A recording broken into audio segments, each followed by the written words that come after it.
The Hebrews. The Egyptian pharaohs were fearful of the population of Israel to be overpopulated, so they ordered that all newborn boys to be thrown in the Nile. A Levite woman saved her baby by setting him adrift on the river, the Nile, in an ark of bulrushes. Pharaoh's daughter finds the child, names him Moses, and brings him up as her own.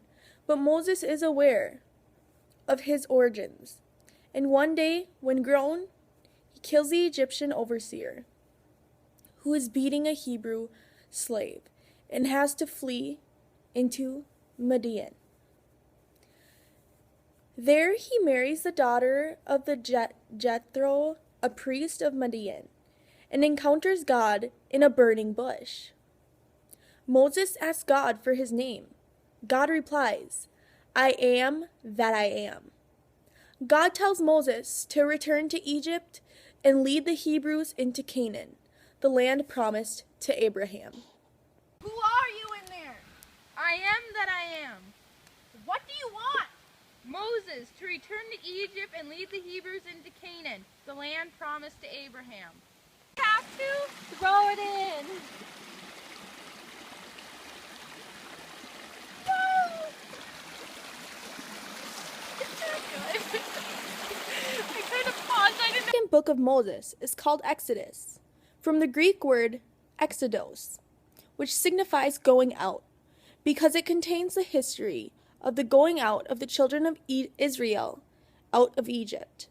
The book of Exodus details God's call to the people of Israel to get up and leave their position of slavery in Egypt. God is calling me to leave slavery in Egypt. Why? That's a chin scratcher. Israelites were a Semitic people of the ancient Near East, who inhabited part of Canaan during the tribal and monarchic periods, and lived in the region in smaller numbers after the fall of the monarchy. The final expulsion of the Hyksos by the native princes deprived the Israelites of their natural protectors. Nevertheless, the kings of the 18th dynasty who came upon the scene about this time did not interfere with them. After the death of Moses, Joshua resolved to attempt the invasion and conquest of the Canaan proper, the country west of Jordan, which is Israel's greater lawgiver, has indeed contemplated, but has not been allowed to take effect. In some respects, this was the time of hard task. The crossing of Jordan was in itself a difficult undertaking. The heights of the other side of the river were crowned with numerous cities, strongly walled, and therefore able to offer a stout resistance. Although they thought that this resistance was strong enough to keep them out, it failed, and they lost respect in the Pharaoh because they believed that God would protect them. After this happened, they built up an army, and they learned from the Hyksos after they had invaded. They learned how to ride on chariots and deliver goods and use them for transportation. They learned that pulling the chariot behind a horse and not using a camel for transportation of their goods would help them in the long run. They also learned that a strong army would help them more than believing that God would protect their kingdom.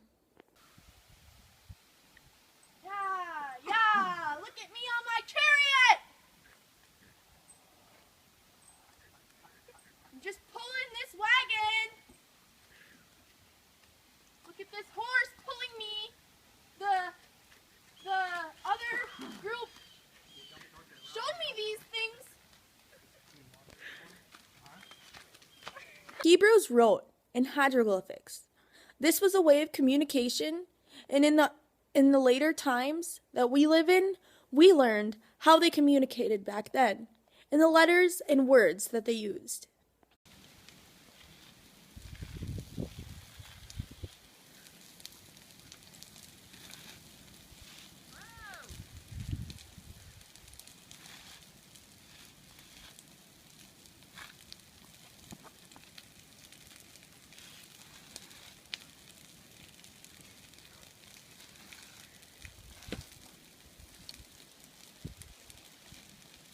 The slaves of Canaan were promised to leave by God.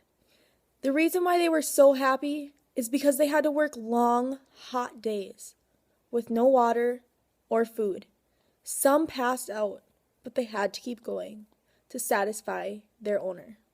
Guys, so much work. So hot out! I can't take this work anymore.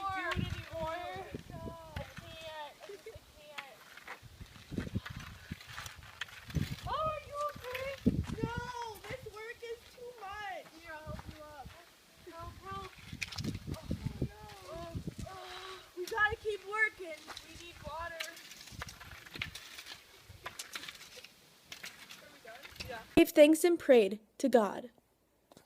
They prayed for him to help them with their journey in life, give them advice and guidance, and just thank them. For new land in Canaan, that it'll be great. God, please take care of my son in heaven.